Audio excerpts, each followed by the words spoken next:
Vamos lá então, pessoal. Vamos falar de novo. De novo não, né? Vamos falar sobre coluna cervical. Acho que é válido nós reforçarmos alguns conteúdos e parearmos aí todos com o mesmo material teórico, tá bom? A coluna cervical, ela tem uma importância, principalmente no que se refere a uma questão postural, né? Quando criança, nós nascemos de uma posição fetal, né? Uma posição de flexão total do tronco, e conforme essa criança vem crescendo, vem desenvolvendo, vem crescendo muscularmente falando, vamos dizer assim, essa posição fetal que ela nasceu, ela vem perdendo e saindo dessa caracterização.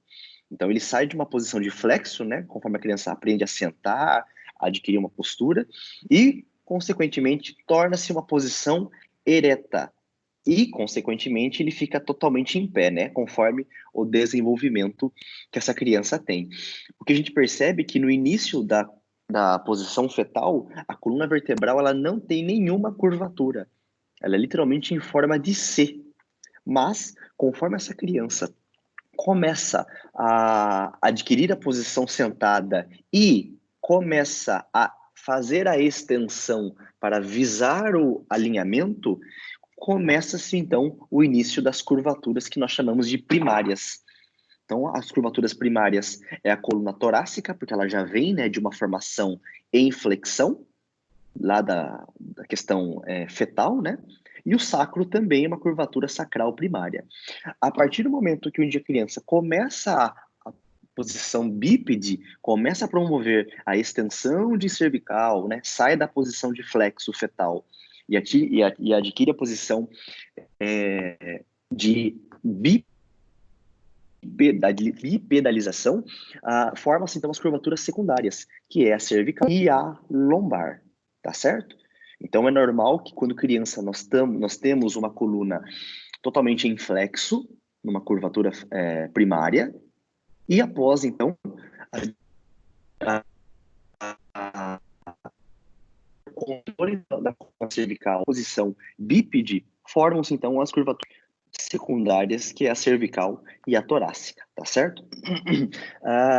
A maturação, como é que eu posso dizer? A definição dessas curvaturas de forma muito segura é em torno dos 10 anos, justamente quando, e é quando aparece, né, o início de algumas escolioses em criança, tá certo?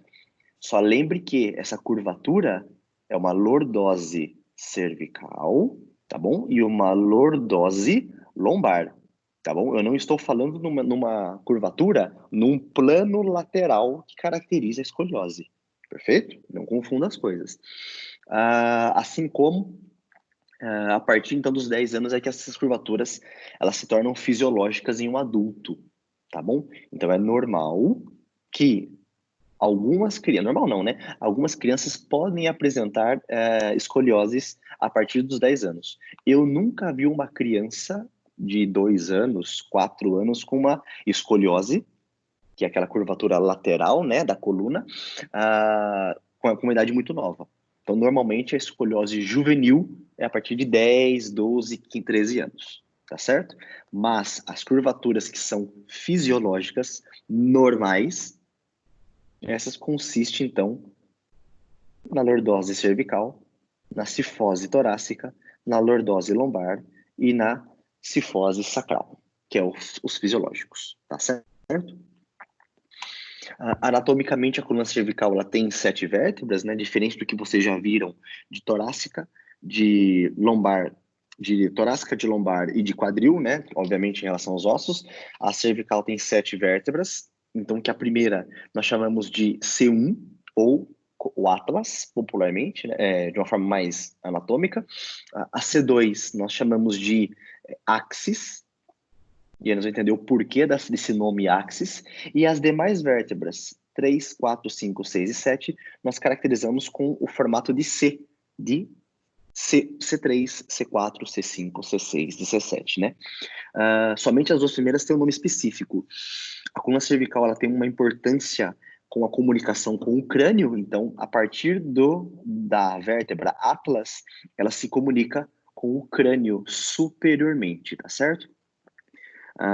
não confunda e tome cuidado para que você não gere confusão no sentido de que a C, o osso occipital, que é do crânio, que se liga com a atlas, ele é uma vértebra, tá bom? Diretamente, de primeira informação, ela não é uma vértebra, tá? Eu posso dividir essa coluna cervical, então, em duas partes. A primeira porção, a cervical, posso dividir uma cervical superior, que consiste basicamente em C1 e C2, ou seja, o atlas e a axis. E eu posso dividir essa coluna cervical em coluna cervical inferior, que compreende as demais vértebras, desde C3, C4, C5, C6 e C7. Tá certo? É só uma divisão anatômica, tá bom? Mas ela é uma só, propriamente dita. Quando nós pegamos a coluna cervical alta, nós estamos especificamente falando de C1 e C2. Então, a gente percebe que ela possui uma característica, né? Ela é diferente de C1, diferente de C2, tá certo? E como a C1, ela é a primeira vértebra cervical que faz a comunicação com a C2 e as demais vértebras, ela tem a sua característica que ela não tem um corpo vertebral, tá bom? Vocês percebem que ela não tem o corpo vertebral, que é o que nós já vimos nas demais vértebras. Tanto os cervicais, C3, C4, C5, C6 e C7, e torácica e lombar, tá certo? Essa vértebra C1, ela possui uma característica, então ela é que está em comunicação direta com a base do crânio, né, através do forame magno e as facetas articulares, e essa C1 também está em comunicação com a C2 através das facetas articulares, tá certo? Note que a C1, ela se comunica direto com o C2, então ela faz literalmente um efeito de entrada. Para quem está me vendo na imagem aqui da webcam, a C1, ela entra sobre C2, tá certo? E isso tem uma importância anatômica e funcional nos movimentos da coluna cervical. Tudo bem?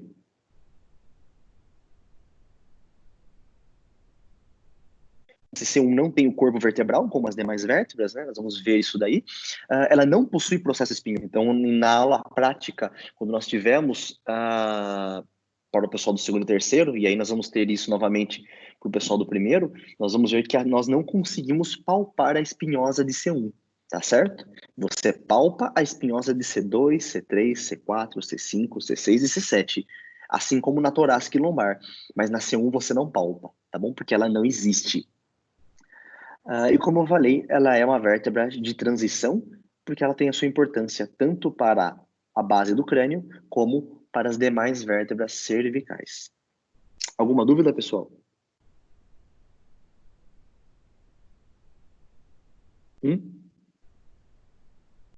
Não? Tranquilo? Sim, mas você está fazendo anotação. Pois não.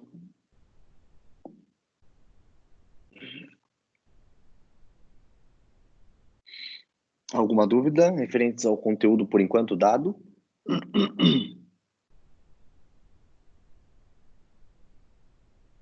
Tranquilo? Beleza.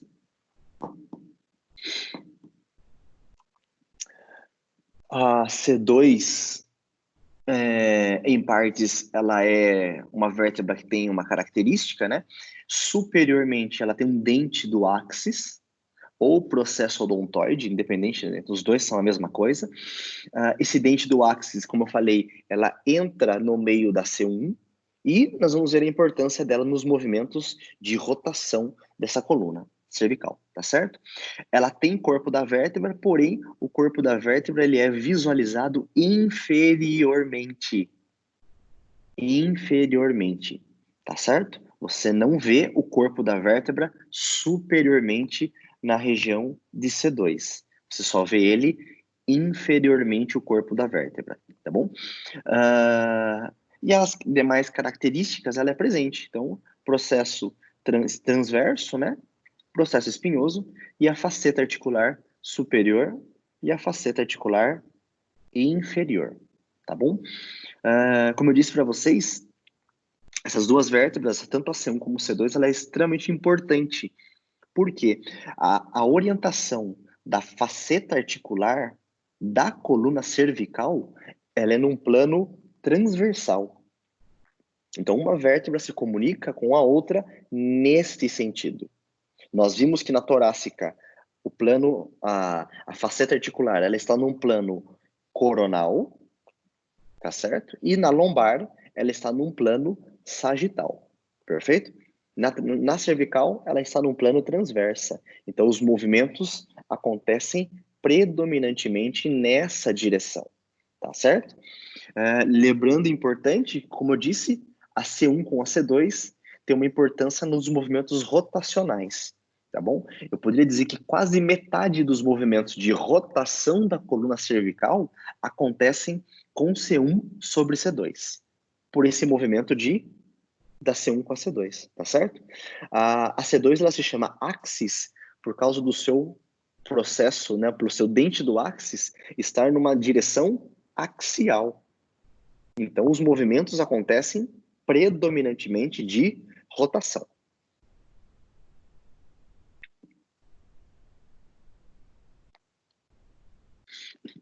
Já as demais vértebras, C3, C4, C5, C6 e C7, elas possuem essa característica, como nós estamos vendo. Então, todas as de C3 a C7, elas se igualam ou se assemelham a esta característica, tá certo? Então, o que eu posso entender? Toda vértebra, então, de C3 a C7 tem um corpo vertebral, tá certo? Que é essa estrutura onde estão sobrepostos os discos intervertebrais, assim como na torácica, assim como na lombar, perfeito? Um processo transverso, tanto de um lado como do outro, a faceta articular, onde se comunicam as vértebras cervicais, né? C1, C2, C3, C4, C5, C6 e C7, e um processo espinhoso, né? Normalmente esse processo espinhoso na cervical, ele é bífido, ou seja, ele é aberto desta maneira, né? Não que ele seja aberto em toda a totalidade. Ele é aberto nesta característica, perfeito? Diferente da torácica, em que o processo espinhoso ele é totalmente fechado, tá bom? Lembrando que a vértebra também, assim como a cervical, a C1, C2, todas as cervicais, a torácicas e a lombar, eu tenho um forame vertebral por onde passa a medula espinhal, que é uma extensão do sistema nervoso central. Beleza? Então, a vértebra de C3 a C7 tem um corpo vertebral pequeno, né, retangular, um processo transverso alongado transversalmente e um processo espinhoso bífido, tá certo? Tem uma característica que eu comentei em aula no dia, é que as facetas articulares da coluna cervical, como eu disse, elas estão num plano transversal, tá certo? Então, quando eu falo que a coluna cervical, ela foi feita para rodar, é porque a sua anatomia lhe permite o movimento de rotação, tá certo? Claro que predominantemente a maior parte do movimento rotacional ela vem de C1 e C2, tá bom? Ela vem de C1 e C2.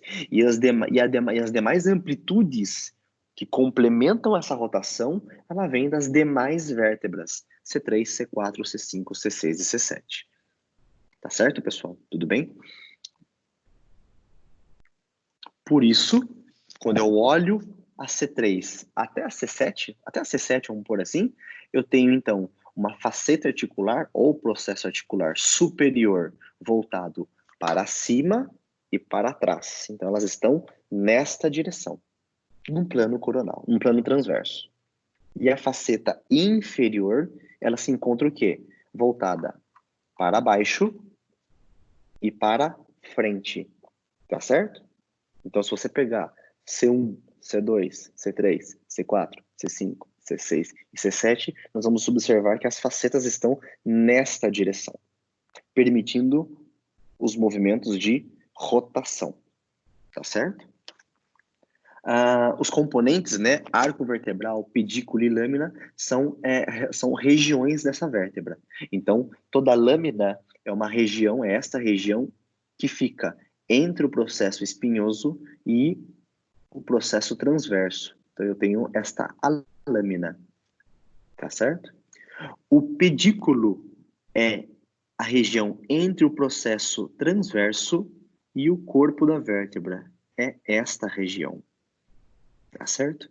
Isso se aplica nas demais vértebras torácicas e lombares também. Tá certo, pessoal? Então, a lâmina é a região entre o processo espinhoso e o processo transverso. Esta região exatamente. E o pedículo é a região entre o processo espinhoso, transverso, perdão, e o corpo da vértebra. Consiste esta região. Tudo bem? Alguma dúvida do conteúdo por enquanto?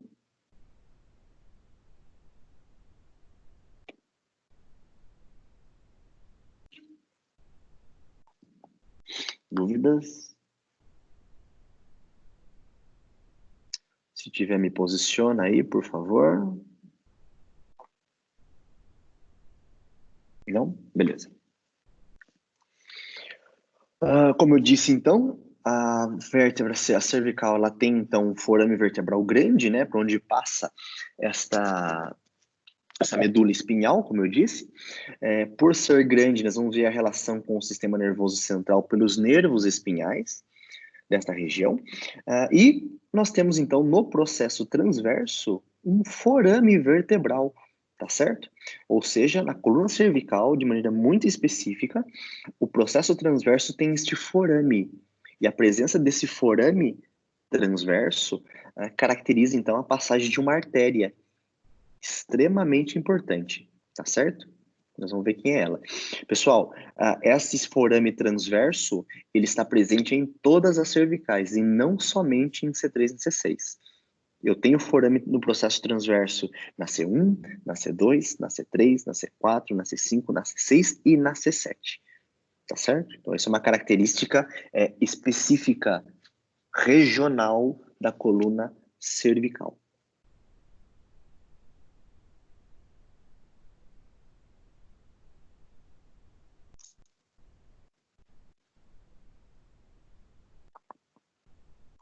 Muito bem.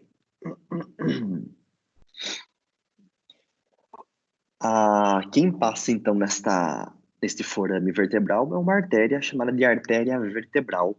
E essa artéria vertebral, dá uma olhada, ela entra em todos os processos transversos de todas as vértebras cervicais e lá, depois que ela passa por C1, ela se une e forma uma única artéria, chamada de artéria basilar, tá certo? Essa artéria basilar, ela está anteriormente ao tronco encefálico, que irriga todo o sistema nervoso central, tá certo?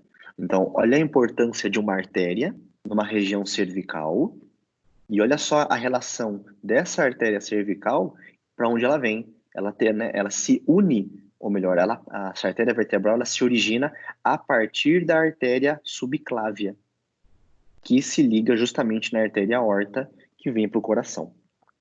Então, qual que é a importância dessa artéria para nós?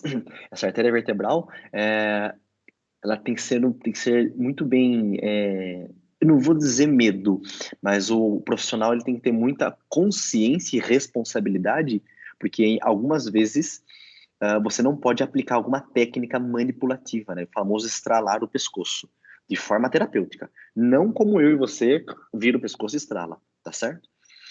Muitas vezes, como você não sabe a qualidade e como essa artéria vertebral está, dependendo da técnica manipulativa que você aplica, você pode romper esta artéria, tá bom? Não estou falando para você, nossa, que perigo, ou como eu sou perigoso. Na verdade, eu não posso causar riscos ao meu paciente. Então, existem critérios de avaliação muito já determinados, já subjetivos, já, que lhe assegura se você pode aplicar uma técnica manipulativa ou não, tá bom?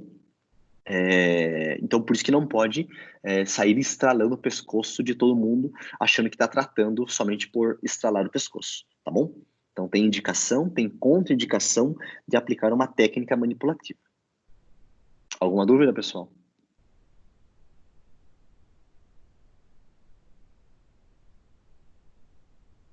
Dúvidas? Não? Beleza.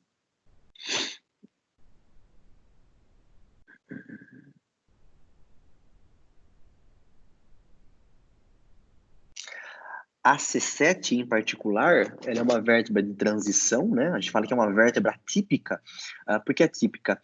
Porque ela é uma vértebra de estar numa mudança de um final de uma coluna cervical para uma coluna torácica. Então, tanto a C1 como a C2 e a C7 são vértebras atípicas, porque são vértebras diferentes, distintas, tá certo?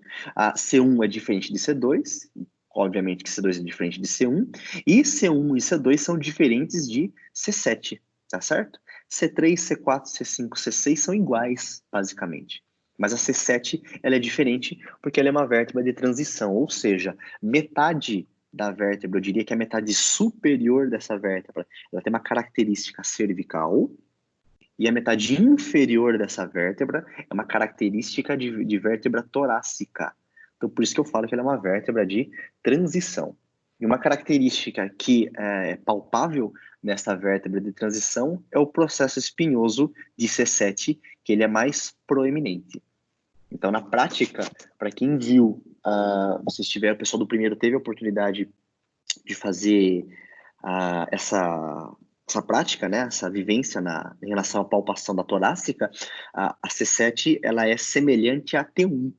Então, nós temos como diferenciar se eu estou palpando o C7 ou se eu estou palpando o T1. Tá bom, pessoal? Então, é possível nós identificarmos dessa maneira.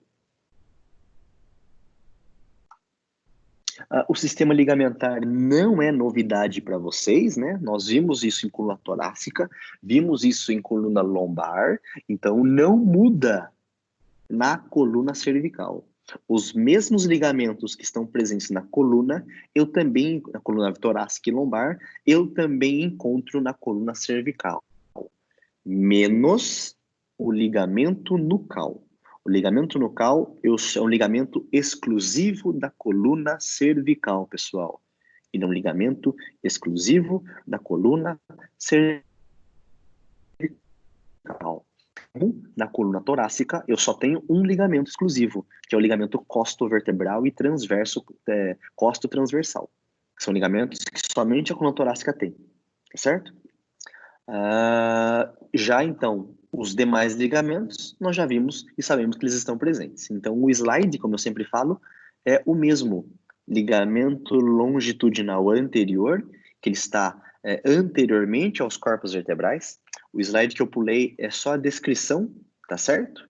Então, na aula de coluna cervical, eu descrevo cada ligamento, perfeito? Mas nas demais, como vocês já viram, eu só cito eles porque a descrição é a mesma, tá bom?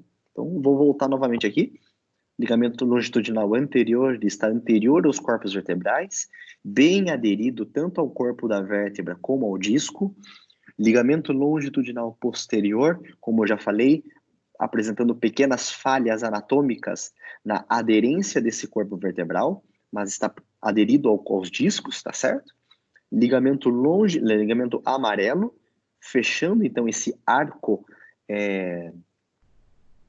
vertebral posterior aqui, né? Revestindo literalmente o canal vertebral, forame vertebral. Ligamento interespinhoso e o ligamento supraespinhoso, tá certo? Então, o componente ligamentar, de forma inespecífica, ele é o mesmo de toda a coluna torácica e lombar, tá certo? Esse slide não é novidade para vocês já viram esse conteúdo, só estamos reforçando que na coluna cervical também tem, tá certo? O que diferencia a cervical é a presença do ligamento nucal. Então, como eu mostrei para vocês, pessoal, o ligamento nucal, ele está presente em toda a região cervical, né? Aderido aos processos espinhosos da coluna cervical e à base do crânio. Daqui para baixo, esse ligamento nucal, ele se transforma no ligamento supraespinhal, que está presente na torácica e na lombar também. Perfeito? Então, o ligamento nucal, ele tem uma relação direta com a coluna cervical e com o músculo trapézio e com a dura mater, que é uma meninge que envolve o sistema nervoso central. Dúvidas, pessoal, referentes?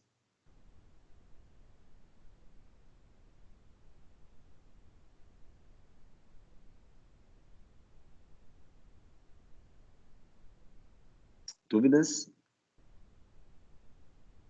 Não? Se tiver dúvida, pode me posicionar. Se não tiver dúvida, pode manter o silêncio.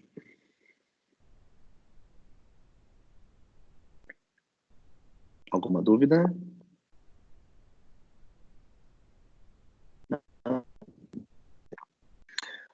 Assim como na torácica e na lombar, como nós já falamos, na cervical não é diferente, né?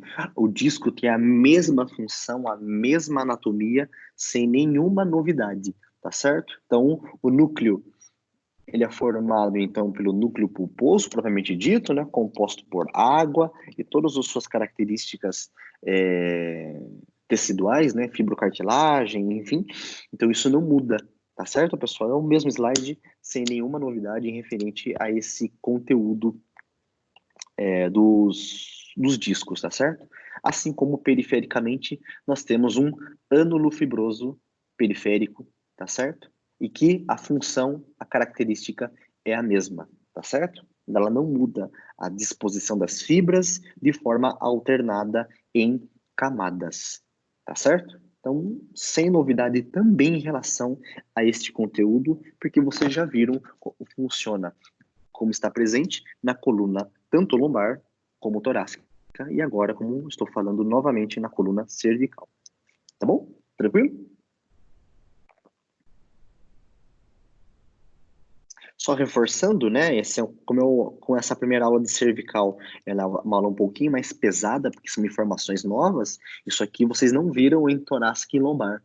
Mas, só para reforçar, é válido nós falarmos isso, na região todo o disco, ele é aneural, e quando eu falo ele é aneural, ele não tem nervos, tá bom? Ele não tem nervo no núcleo, não é inervado, mas perifericamente ele é inervado. Então o disco ele dói, tá bom? E centralmente ele é avascular, ou seja, o núcleo ele é avascular, tá bom? Perifericamente ele tem vasos sanguíneos, sim. Perfeito? Só uma característica, acho que é válido nós reforçarmos isso. Quanto maior a idade, menor é a capacidade do núcleo em restaurar a água, né? Então, quanto mais idosos nós nos tornamos, menos hidratados os discos são. Então, isso é fisiológico, é normal. E quanto mais elementos fibrosos, né, quanto mais rigidez mais rígido é esse disco, menos elementos elásticos esse disco tem. Então, quanto maior a idade, menor a hidratação, e quanto mais velho, é natural que nós tenhamos mais elementos fibrosos do que elásticos. Então, torna esse disco mais rígido. Isso é fisiológico, tá bom? Nós não conseguimos reverter isso, é natural da nossa progressão para nossa idade. E a função do disco, mais uma vez, acho que é válido reforçar também, é a união entre os corpos vertebrais, né? Não só da cervical, mas na torácica e na região lombar. Alinhamento, né? Manter o alinhamento vertebral, assim como a sua mobilidade, o movimento, tá bom? Os discos funcionam como amortecedores. Então, eles absorvem forças compressivas e forças de torção e curvamento, tá bom? Claro que, né, ninguém é de ferro. E obviamente que uma hora esse disco, ele sofre pelas consequências do excesso dessas forças de torção e curvamento, tá bom? Tá certo? Então, né, quando eu falo que a função dele é suportar e distribuir cargas, eu não estou falando que ele nunca vai se lesionar. Uma hora, dependendo do quanto de carga está sendo imposto sobre esse disco, obviamente que uma hora ele cede. Tá bom? Alguma dúvida, pessoal? Não? Tranquilo quanto ao conteúdo?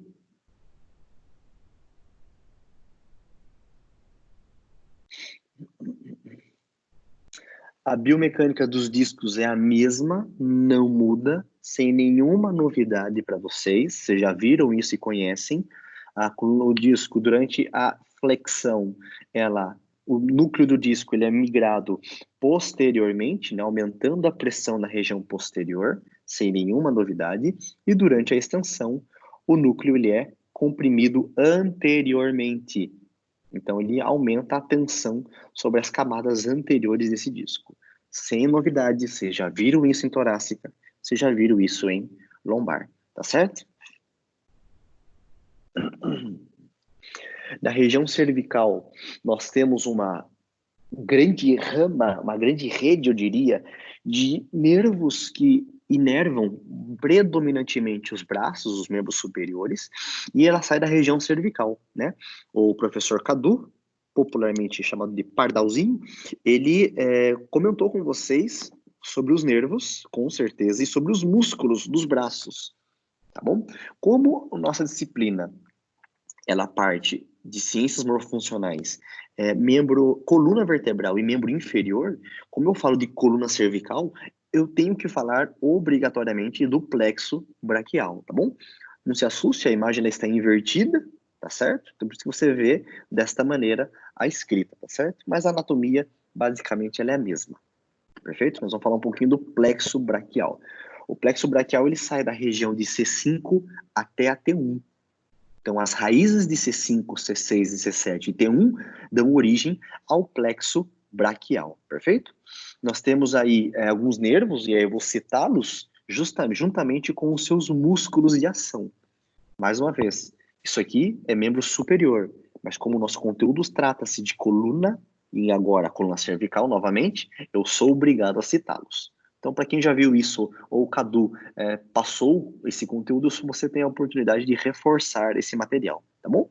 Então, o nervo torácico longo, ele inerva o músculo serrátil anterior, assim como o nervo escapular dorsal inerva o romboide maior, faltou um M, o romboide menor e o músculo elevador ou levantador da escápula, tá bom? Seja um ou seja outro. Tá certo? Você não precisa anotar diretamente, mas é extremamente válido nós sabermos quem inerva, quem é o músculo e, como vocês já viram, quem faz os movimentos. O nervo supraescapular, que sai da raiz de C5 e C6, ele dá origem, então, ele inerva os músculos supraespinhais, espinhoso, e o músculo infraespinhoso, tá certo?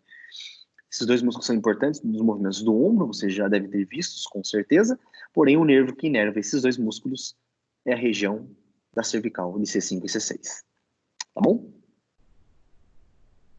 O nervo peitoral lateral, que sai das raízes de C5, C6 e C7, ele inerva tanto o peitoral maior como o menor, tá certo?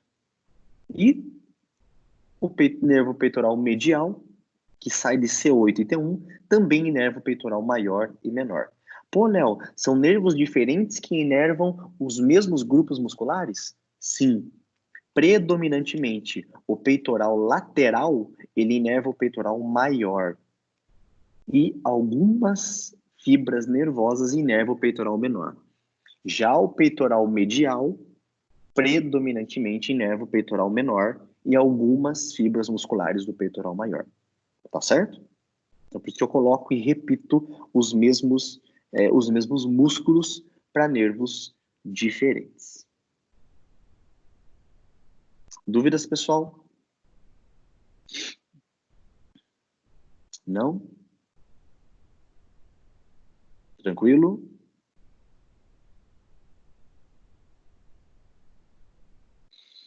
O nervo tóraco-dorsal, ele inerva o músculo grande dorsal, que nós vimos a importância dele na coluna lombar, né? Nós vimos a relação com a coluna lombar, e vocês viram também com o professor Cadu a relação dele no ombro, tá certo? Como um rotador interno e um adutor e extensor de ombro. O nervo subescapular, que sai de C5 e C6, inerva o músculo subescapular e redondo maior. Então, esses dois músculos, que também são importantes para o ombro, são inervados por um nervo que sai da região da cervical. Por isso que estamos falando novamente deles.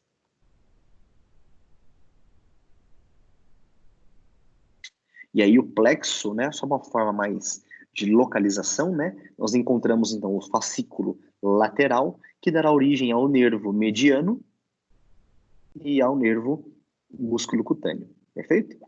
O fascículo posterior, e aí você entende que ele é posterior porque ele está atrás destes nervos, né? Por isso que ele é posterior, ele vai dar origem ao nervo radial e ao nervo axilar, tá bom? Radial e o axilar. E o fascículo medial dará origem ao nervo mediano, né? Repare que tem essa comunicação para o nervo mediano e o nervo ulnar, tá bom? Repara que tanto o fascículo medial como o fascículo lateral, ambos têm uma comunicação, ó, para um nervo só, tá bom? Então, quando eu falo que o nervo mediano, ele se origina pelo fascículo lateral, o nervo mediano também se origina pelo fascículo medial. Então, ambos os fascículos dão origem ao mesmo nervo. Então, para eu falar que o nervo mediano, ele tem origem aonde? De C5 até T1, porque engloba todas essas raízes que dão origem a ele só. Tudo bem, pessoal? Tranquilo? Alguma dúvida?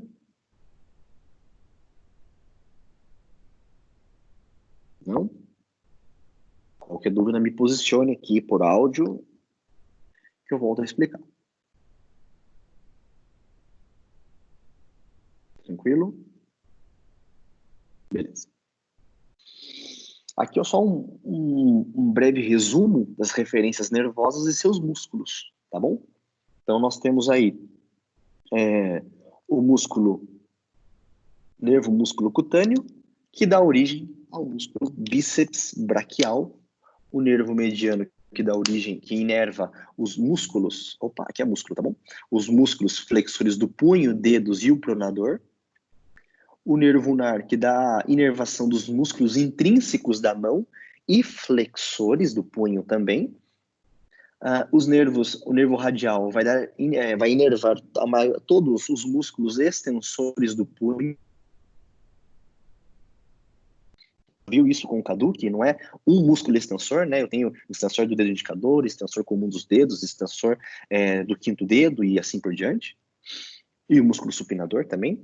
O nervo axilar vai inervar os músculos deltoide redondo menor. E como já falei, o nervo tóraco-dorsal, o músculo do grande dorsal e os nervos peitorais lateral e medial vão inervar o músculo peitoral maior e menor. Tá certo? Nós já vimos isso, né? A relação dos nervos, agora a parte em relação dos músculos, tá certo? A minha sugestão de dica para estudo é que você saiba que o nervo ulnar, ele inerva os músculos intrínsecos da mão, no Cadu com certeza deve ter falado, né, dos músculos interósseos e dos músculos lumbricais, assim como os flexores. Mas veja que o nervo ulnar, ele inerva alguns músculos flexores, que não são os mesmos músculos que o nervo mediano inerva. Então, se atente nesta diferença, tá bom? Por quê? Porque se o indivíduo chega para você com uma dor alguma dor, ou um sintoma, ou uma fraqueza em alguns músculos flexores, você tem que saber se diferenciar se o problema é no nervo mediano ou no nervo ulnar. Ou se tem relação com a coluna cervical em relação ao nervo mediano ou em relação ao nervo ulnar. Tá bom? Então, se atente a esse detalhe para quem for estudar os membros superiores. É muito válido essa diferenciação, pessoal. Nós vimos isso em lombar, né? Não, e também acho que vimos em torácica, se não me falha a memória. Os dermátomos são partes de pele que são inervadas pelas raízes nervosas, né? E a cervical tem o seu território. Então, é uma parte de pele que o nervo que sai de C3 inerva exatamente. Tá certo? Então, a raiz de C3 inerva toda essa região da região baixa da cervical, né? Propriamente dita, a região alta da cervical. Então, assim como também parte do pescoço. Então, é o território de pele que o nervo que sai de C3 inerva no corpo humano, tá bom? Assim como o C4,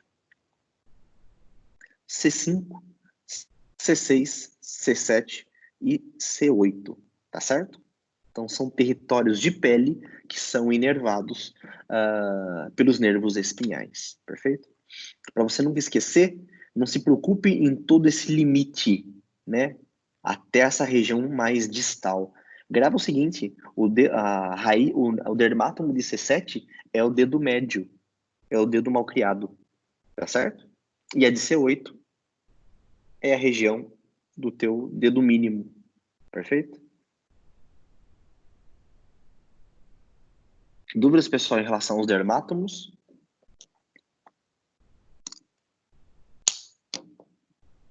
Tranquilo?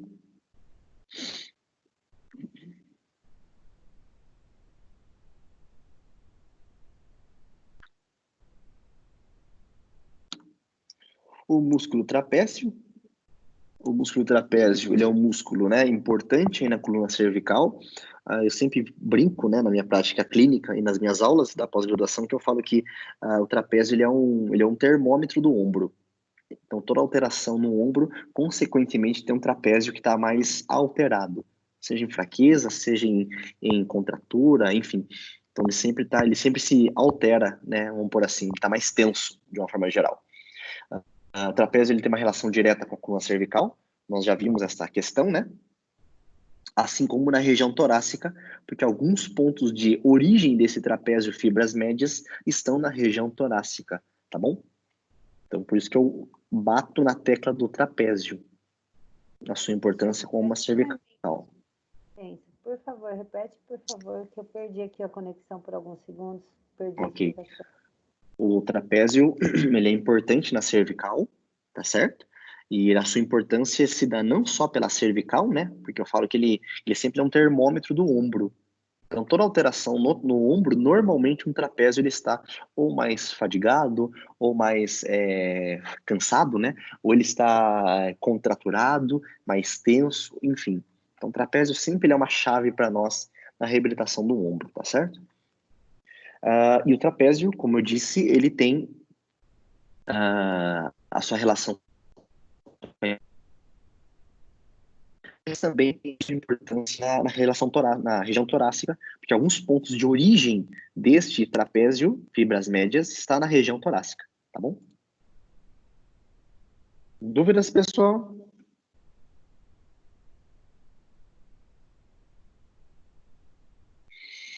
Outro músculo que nós temos na região da cervical, nós chamamos do esplênio da cabeça, né?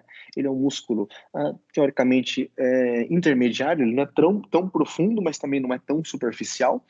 Ele está numa zona intermediária dessa coluna cervical, também importância grande nos movimentos de extensão da coluna cervical. Então, ele está em destaque aqui, né?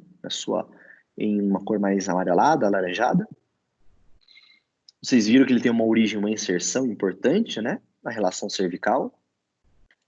Assim como também tem o esplênio da cabeça, tá bom? Também ele é um músculo intermediário, ele não é nem tanto superficial, mas também não é tão profundo, tá bom? Então você vê a sua origem e inserção através desses processos espinhosos presentes aqui em C3, C4, C5 e C6, tá certo? Até então a base do crânio propriamente dito. O músculo elevador da escápula, embora ele seja um músculo que atue predominantemente na escápula, e o Cadu com certeza falou sobre ele, mas ele tem uma relação direta com a coluna cervical, né? Ele se origina nos processos transversos de C1, C2, C3 e C4. Então, toda alteração mecânica nessa coluna cervical tem relação com o músculo elevador da escápula, que, consequentemente, pode influenciar, né, inferir mudança na ação da escápula. E que vocês, com certeza, também viram o Caduzinho falando sobre os movimentos da escápula. Tudo bem?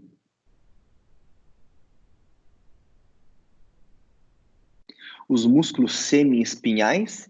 Os semi-espinhais, lembra que ele é um dos músculos que faz parte daquele grupo de músculos profundos que nós falamos que são os multífidos, né? Então, se nós observarmos um músculo semi-espinhal, ele sai de um processo, ele está num processo espinhoso e vem de um processo transverso. Então, de um transverso, ele vai para um espinhoso. De um transverso, ele vai para um espinhoso. Então, ele é um daqueles 4 músculos pequenininhos, profundos, que nós vimos em coluna torácica e vimos em coluna lombar, que engloba eles naqueles músculos chamados de músculos multífidos. Tudo bem? Se você não lembra, dá uma olhadinha na aula de torácica, dá uma olhadinha na aula de lombar, que ele tem ele bem descrito ali, bem separadinho. Tá certo? Então, o semiespinhal do pescoço, ele faz parte juntamente daqueles músculos que nós vimos como os músculos multífidos, tá certo?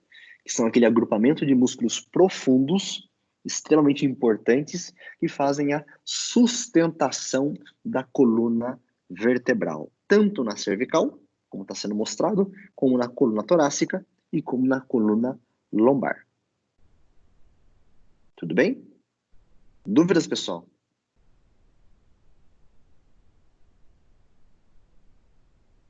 Dúvidas?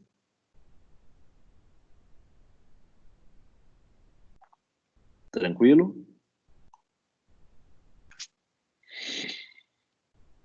Muito bem, vamos lá.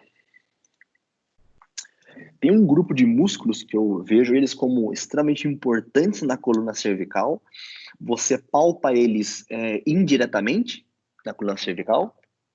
Então, são os músculos que nós chamamos de suboccipitais. Sub, porque estão abaixo. Occipital, do osso occipital. Então, esses músculos suboccipitais, eles são profundos, extremamente importantes nos movimentos de extensão da coluna cervical. E ele é um dos músculos aqui que eu diria que são, acho que é de grande necessidade de tratamento no indivíduo que tem alterações na cervical, seja qualquer causa ou sintoma, tá certo? Então nós temos aí o músculo reto menor da cabeça. O reto menor da cabeça, ele sai de um processo espinhoso de C2, de C1, embora você não tenha, né, você não palpe os o processo espinhoso, o pouco que ele se insere seria na região de um processo espinhoso, de C1, tá bom? Volto a reforçar e volto a falar. Nós não temos uma estrutura óssea espinhosa em C1. Se dá de C1, tá bom? E ele se insere lá na base do crânio, tá bom? O reto menor, assim como eu tenho o reto menor, eu tenho o reto maior, que ele sai de uma espinhosa de C2 e vai também para uma base do occipito. Então, espinhosa de C2 com a base do occipito. Reto maior e o reto menor. Perfeito? Eu vou mostrar de forma separada, depois a gente junta e vê tudo em uma só, tá bom? É uma outra forma que nós temos. Então, reto menor da cabeça, tanto uma à esquerda como à direita, assim como eu tenho o reto maior da cabeça, tanto à esquerda como à direita, tá bom? Eu tenho o músculo oblíquo superior, que ele sai da transversa de C1 e vai para a base do occipito, a gente visualiza ele tanto à esquerda como à direita, e por fim, um oblíquo inferior, que ele sai da espinhosa de C2 e vai para a transversa de C1, tá certo? Tanto à esquerda como à direita. Então, repare que esses grupos musculares, eles estão relacionados diretamente com occipital, C1 e C2. Tudo bem? O que isso me implica ou me indica? Que todo movimento cervical, vamos por superior, né, da cervical superior, C1 com C2, recebe influência destes músculos. Então, se o meu paciente tem dificuldade de rodar a cabeça, e aí nos primeiros graus de amplitude, eu sei que esses músculos podem estar o quê? Espasmados, contraturados, com alguma relação nessa clínica desse indivíduo, tá certo? Então, só para a gente reforçar de novo, reto menor, reto maior, oblíquo superior e oblíquo inferior. Vamos ver tudo em uma imagem só? Vamos lá.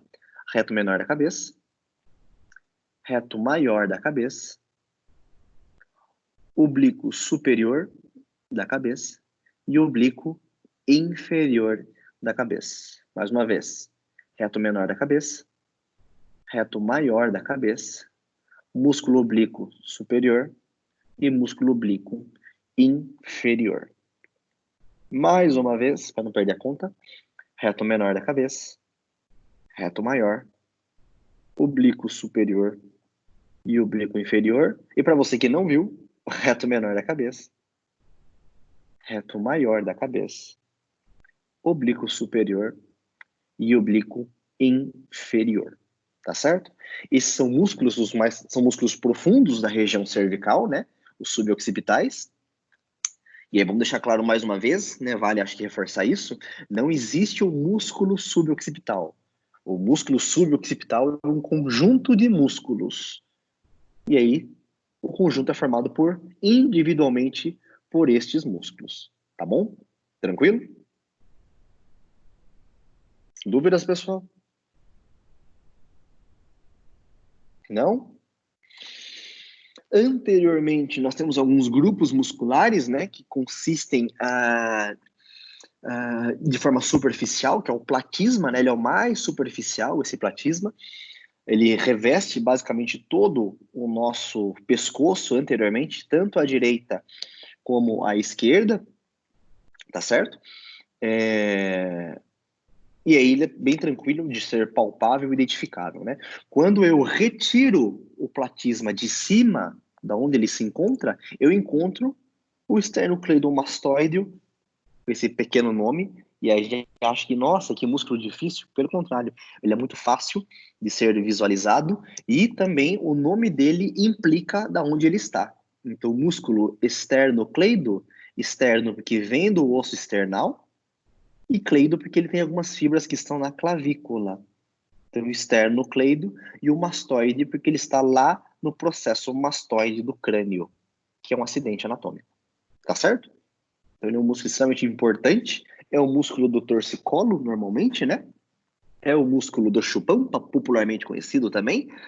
Então, você tem ele tanto à esquerda, à direita, como à esquerda. Tá certo, pessoal?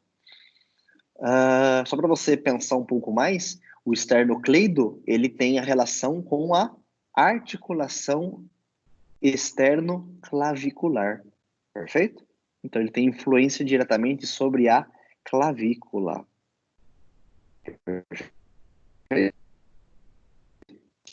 Você link, e aí você sabe que essa clavícula tem uma importância nos movimentos do ombro, principalmente. Perfeito? Dúvidas, pessoal? Tranquilo?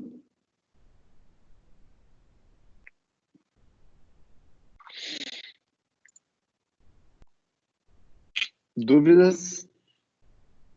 Não?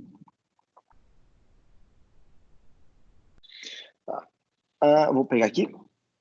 Retirei o esternocleido de cima, eu visualizo os músculos escalenos. E os músculos escalenos têm uma importância grande na região cervical, pela sua relação tanto com as questões de movimento da coluna cervical, como também, pessoal, na relação com o plexo braquial. Cadu com certeza deve ter mostrado isso, se ele não mostrou, eu reforço. Entre o escaleno anterior e o escaleno médio, passa o plexo braquial que nós vimos agora há pouco. Então, entre esses dois músculos, passam todos o plexo com os nervos que vão para os membros superiores. Tá certo? É extremamente a importância desse plexo, desses grupos musculares na relação de sintomas de membro superior. Perfeito? Então, tem o escaleno anterior, o escaleno médio e o escaleno posterior. Tanto à direita e, obviamente, como à esquerda. Dúvidas, pessoal?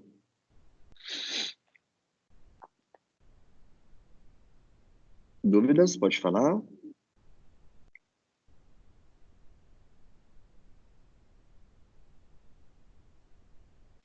A biomecânica dos discos, como eu falei, ela é normal, vocês já viram como ela funciona, né? Tanto em cervical como torácica e lombar, então não temos que nos prendermos tempo nisso. Mas quando eu falo em movimento da coluna cervical, é a mesma relação que eu tenho na torácica e na lombar. A diferença é que eu vou ter outros componentes na restrição do movimento. Tá certo? Então, quando, por exemplo, na torácica, quando eu tenho uma flexão da coluna torácica, quem restringe esses movimentos é o ligamento interespinhoso, certo? E os músculos interespinhosos também. Na cervical, quem restringe o movimento é o ligamento amarelo e o ligamento nucal, tá bom? Porém, a mecânica é a mesma. Durante a flexão, a vértebra de cima rola e desliza anteriormente sobre a vértebra de baixo. O núcleo do disco, ele migra posteriormente e os processos espinhosos se afastam. Tá certo? Eles se afastam durante a flexão de movimento. Quem restringe, quem limita esse movimento é o ligamento longitudinal posterior, a cápsula articular e os ligamentos amarelo e principalmente o ligamento nucal. Tudo bem? Tranquilo? Se durante a flexão a vértebra de cima rola sobre a sua inferior, o disco migra posteriormente e os processos espinhosos abrem, na extensão eu tenho o contrário. Literalmente o contrário. A extensão, a vértebra de cima rola posteriormente em relação à sua de baixo, o núcleo migra anteriormente do disco e os processos espinhosos se aproximam, tá bom? Quem restringe esse movimento é o ligamento longitudinal anterior e o choque das espinhosas, assim como na torácica, assim como na lombar. A diferença é que eu não tenho essa amplitude total, como ela está mostrando aqui, na região torácica e lombar, né? Mas na cervical eu tenho. E isso se dá graças à ausência do processo espinhoso de C1. Por isso que nós temos uma elevação, uma extensão da nossa cabeça. Porque nós não temos o processo espinhoso de C1. Então, a ausência de uma estrutura anatômica, ela favorece uma mecânica ao movimento, que é totalmente funcional, né? O nadador, ele está com a cabeça em extensão e nadando, olhando para frente e nadando. Então, olhar para frente deitado, você se coloca em extensão de coluna cervical, tá bom? Tudo bem, pessoal?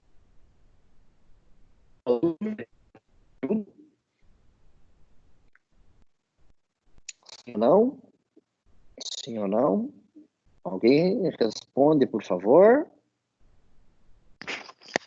Não. Beleza. Joia, valeu. Tudo bem. Tranquilo, maravilha. A extensão, então, né, como nós vimos, existe o contato das espinhosas, né? E, interessante, como eu disse, a vértebra, ela desliza anteriormente e rola posteriormente, né? Esse slide, basicamente, ele ilustra o deslizamento anterior e o rolamento das estruturas posteriores, tá bom, pessoal? Dúvidas em relação à coluna cervical? Tranquilo? Maravilha. A coluna cervical, ela tem uma característica. Ela faz uma lateroflexão ou uma inclinação, como a coluna lombar, né? Mas ela tem uma lateroflexão e rotação. Então, por mais que eu tenha só a inclinação, como você está me vendo na webcam, eu tenho só a inclinação ou lateroflexão, mas eu posso ter uma lateroflexão com rotação associada. Normalmente, anatomicamente e mecanicamente, os movimentos são indissociáveis, eu não consigo separá-los. Porque é normal e mecanicamente que a coluna lombar cervical, ela incline e naturalmente rode. Tá certo? Eu posso ter o movimento de inclinação, mas eu posso ter o movimento de rotação. Mas quando eu faço a lateroflexão e rotação, a minha amplitude ela é maior. E eu tenho esse movimento associado de lateroflexão com rotação devido à orientação das facetas articulares que estão oblíquas num plano transversal. Tá certo? Normalmente, mecanicamente, os movimentos de rotação são maiores nas vértebras superiores, e aí nós estamos falando de C1 e C2, tá bom? E a inclinação, ela é maior nos movimentos das vértebras inferiores. O que esse tópico está me trazendo e mostrando a importância? Meu paciente não consegue inclinar o pescoço para o lado. Eu sei que a alteração mecânica, muscular Enfim, ela é na região das vértebras inferiores, C4, C5, C6, C7. Mas, se o meu paciente não consegue rodar a cabeça, eu sei que o problema maior, a disfunção, a alteração mecânica, ela está nos movimentos das vértebras superiores, C1 e C2 predominantemente. Tudo bem, pessoal? Alguma dúvida? Sim ou não? Beleza? Não. Muito bom, vamos lá. E aí, só para a gente entender a amplitude de movimento e os músculos que executam cada função, né? Então, o movimento de flexão, que é colocar o queixo para frente, ele vai de 0, que é o neutro, até aproximadamente 65 graus. E quem faz esses movimentos, normalmente, são o músculo esternocleidomastoide, os músculos escalenos e os esplenos do pescoço, tá bom? Eles que realizam a flexão. A extensão já é o músculo esplênio da cabeça, os semi-espinhais e o músculo trapézio. E a angulação vai de 0 a 50 graus. Perfeito? A inclinação lateral isolada, ela vai de 0 a 45 graus. E quem realiza são os músculos escalenos e o esternocleido. Talvez vocês encontrem às vezes em aula, internet, em qualquer lugar, vocês encontram uma palavra chamada de ECOM. ECOM é o esternocleidomastoide, uma forma de abreviação que o pessoal utiliza, para não ficar falando esternocleidomastoide, tá bom? Então o ECOM é o esternocleidomastoide. E os movimentos de rotação é de 0 a 55 graus, e que eu tenho aí o músculo esternocleidomastoide novamente, os multífidos e o trapézio. Tá certo? Repara que, embora exista o movimento de lateroflexão, inclinação lateral, e a rotação juntas, eu não consigo mensurar a rotação e depois a rotação, ou eu não mensuro a angulação. Perfeito?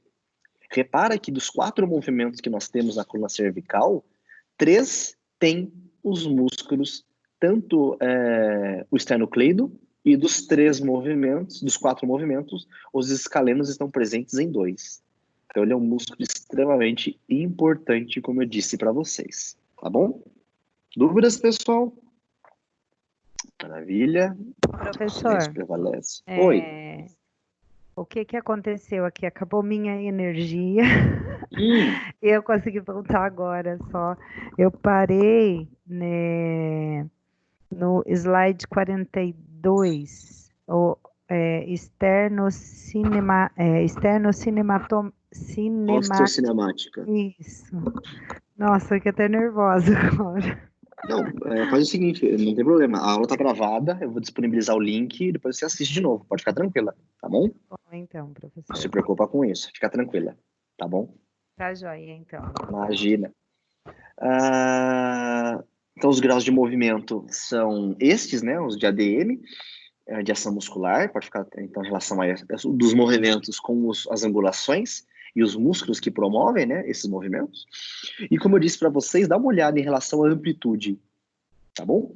C1 com C2, Atlas e Axis são responsáveis por 45 graus de rotação. Então, quando eu estou neutro, como você está olhando para mim, e eu rodo a minha cabeça para um lado, de 0 até o final do movimento, de 0 a 45 graus, basicamente é C1 e C2. Então, olha a importância do movimento de C1 e C2 que produz esta amplitude de movimento. Claro que, se eu pego C1 com C2, mais C2 com C3, eu tenho mais 9 graus, mais C3 com C4, mais 12, e assim por diante. Então, eu tenho o quê? Uma somatória de amplitudes que me chega de 0 até o final do movimento. Tá certo? É importante nós salientarmos que, predominantemente, C1 com C2 rodam mais. E os demais movimentos e as demais angulações até o final da rotação se dão pelas demais vértebras. Tá certo? Então, quando eu falo em rotação, predominantemente C1 com C2 é o que maior faz a amplitude. Quando eu falo numa flexão e extensão, estamos falando que C1, que é o Atlas, tem a maior amplitude de extensão, por isso que nós conseguimos olhar bem para cima, né, pela ausência do processo espinhoso, e na altura de C4 e C5, que são as vértebras mais altas dessa lordose, é onde me permite uma maior amplitude de movimento. Quando eu penso em lateroflexão, a inclinação, são nas vértebras intermediárias, C3, C4, C5, tá certo? É onde eu tenho a maior amplitude de inclinação dessa coluna, tanto a direita como a esquerda. Pessoal, não quer dizer que na lateroflexão são a C3, C2 a C5 que tem movimento, e as demais eu não tenho. Presta atenção, eu tenho movimento, só que são muito menores, tá bom? Tá certo? Repare que quanto mais próximo da torácica, menor vai ser o movimento delas, porque a torácica ela já é mais rígida. A torácica, lembra? Ela não se movimenta, ela é fixa. A C7 ela se movimenta. Por isso que quanto mais próximo da torácica, menor vai ser a amplitude de movimento. Tudo bem? Alguma dúvida, pessoal?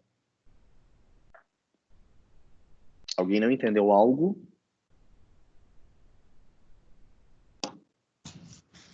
Léo, na Oi. flexão e extensão, você circulou os dois, tanto a C1 aqui, quanto C1, a C4, C5 C5. aqui, C4 e C5. Perfeito. E aí você colocou as duas aqui. Eu não entendi o porquê você circulou as duas nesse flexão e extensão. Tá. Durante o movimento de flexão e extensão, eu tenho duas zonas vertebrais que me permitem maior movimento, de flexão e de extensão. Certo? Primeiro na região com occipital com C1, que me permite aí 25 graus de movimento aproximadamente, e na região de C4 a C5, que me permite 19 graus de movimento, entendeu? Então eu pontuo que essas duas regiões cervicais, occipital com C1 e C4 com C5, são as principais zonas de movimento de flexão e extensão. Isso quer dizer que nas demais regiões vertebrais, eu também tenho movimento, só que bem menor. Ok?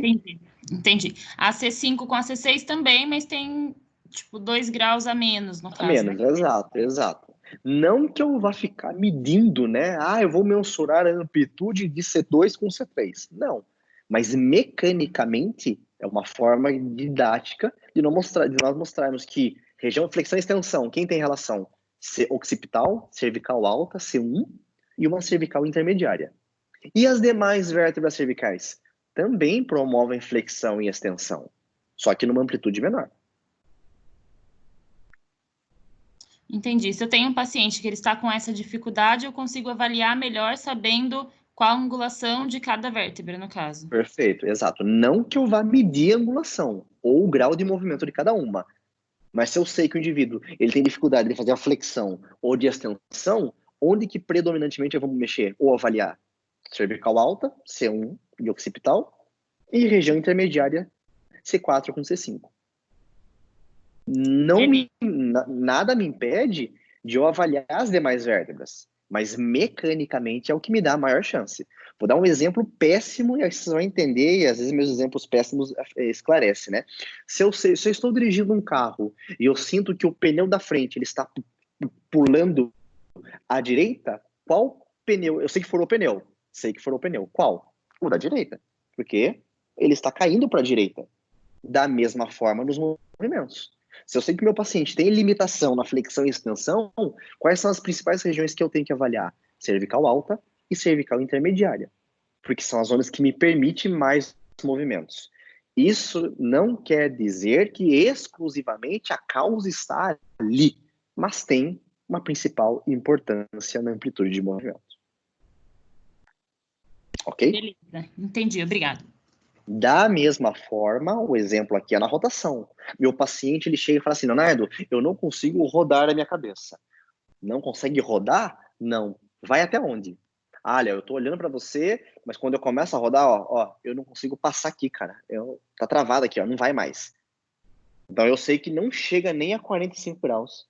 Se não chega em 45 graus, eu sei que C1 e C2 não está mecanicamente funcional. Então eu sei que a alteração dele é em C1 e C2. Então quando eu entendo da biomecânica, não só mecânica articular, mas da amplitude de movimento, eu sei aonde que eu preciso intervir. Ou os componentes relacionados a essa região cervical. Ok? Dúvidas, pessoal?